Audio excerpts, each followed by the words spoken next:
বিসমিল্লাহির রহমানির রহিম। আজকের উপস্থিত সকল টিম মেম্বারদের এবং আমার সহযোদ্ধাদের আসসালামু আলাইকুম।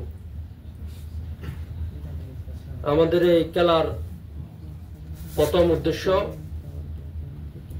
আপনারা জানেন, আমাদের কক্সবাজারের প্রথম শহীদ আহসান হাবিব,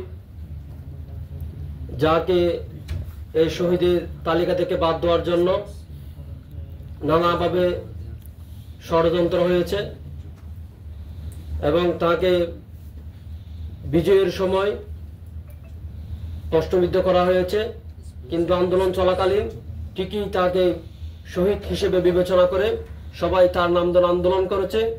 কিন্তু আন্দোলন পরবর্তী যে একটা শহীদের মর্যাদা একটা শহীদকে দিতে হয়, সেই শহীদের লিস্ট থেকে বাদ দেওয়ার জন্য আমার ভাই, যার রক্তের বিনিময়ে আজকে আমরা সুন্দর একটা পরিবেশে বসতে পারছি এবং সুন্দর একটা খেলার আয়োজন করতে পারছি, সেই শহীদ আহসান হাবিবকে বারবার স্মরণ করার জন্য প্রত্যেক মানুষকে জানিয়ে দিতে চাই, শহীদ আহসান হাবিবের পরিবারের সাথে যদি আপনারা যোগাযোগ করেন, তার কি নির্মম মৃত্যু হয়েছে এই স্বৈরাচার আওয়ামী লীগের গুলিতে।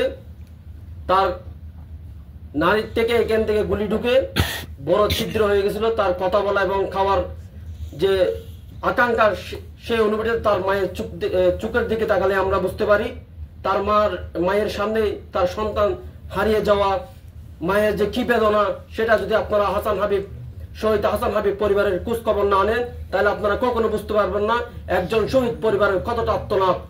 আমরা সেই শহীদকে বারবার স্মরণ করার জন্য আজকের ক্রিকেট টুর্নামেন্টের আয়োজন। এই আয়োজনের মধ্য দিয়ে আমরা বন্ধুত্ব, ভ্রাতৃত্ব এবং স্পোর্টসম্যানশিপ চর্চা করার জন্যই আমাদের এই খেলার আয়োজন। আমাদের কক্সবাজারের যে বন্ধুত্ব সম্পর্কটা বজায় রাখার জন্য এবং খেলাধুলার মধ্যে আমরা মাদক নির্মূল করার চেষ্টা করছি।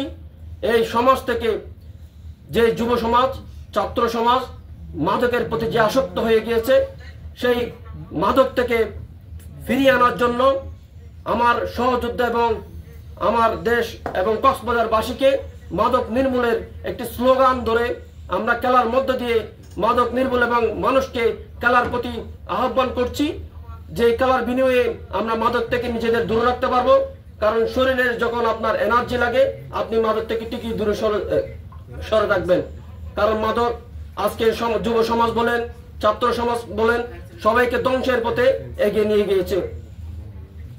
যে আমাদের টিমগুলো আজকে অংশগ্রহণ করছে এই খেলার মধ্যে, সবার প্রতি আমার শুভেচ্ছা থাকবে এবং আমরা চাইবো আপনারা সুন্দর করে রুলস এবং রেগুলেশন যেগুলো নিয়ম কানুন আছে সব মেনটেন করে খেলার প্রতি ভালোবাসা দিকে সবার সাথে সবার একটা বন্ধুত্ব সম্পর্ক করে সুন্দর একটি খেলা উপহার দিবেন। এবং আমরা শেষ পর্যন্ত বিজয়ী টিমের অপেক্ষায় রয়েছি, তাদের জন্য এখন থেকে শুভকামনা এবং সবাইকে ঐক্যবদ্ধভাবে সুন্দরভাবে এই আহসান হাবিব ক্রিকেট টুর্নামেন্টের যে টিমটা খেলার আয়োজনটা হয়েছে, এটাকে চালিয়ে নেওয়ার জন্য সবাইকে ঐক্যবদ্ধভাবে কাজ করার আহ্বান করছি। এবং যাতে কোনো রকম আমার ভাই শহীদ আহসান হাবিবের রক্তের পুটার উপর বিন্দু পরিমাণ প্রশ্ন না ওঠে, সেই দিকে বিবেচনা করে আপনাদেরকে খেলার মধ্যে অংশগ্রহণ করতে হবে। এবং কোন একটা যদি সাহায্যের প্রয়োজন হয়, আমাদের প্রশাসন আছে, আমরা তাদের সহযোগিতায় সকল ধরনের ব্যবস্থা নিব। আমরা কোনো বিশৃঙ্খলা চাই না। আমরা মূলত আমার শহীদ ভাইকে বারবার স্মরণ করার জন্য, যে শহীদের বিনিময়ে আজকে আমাদের যে অর্জন, আমি সকল কক্সবাজারের যে সকল অর্জন সেই আহসান হাবিবকে অর্জনের কৃতিত্ব দিতে চাই এবং কক্সবাজারের উন্নয়ন প্রকল্পে আমি বারবার প্রত্যেকটা কাজে আমার ভাই শহীদ আহসান হাবিবকে স্মরণ করে আমি আমার বক্তব্য এখানে শেষ করছি। আসসালামু আলাইকুম ওয়া রাহমাতুল্লাহ। ধন্যবাদ।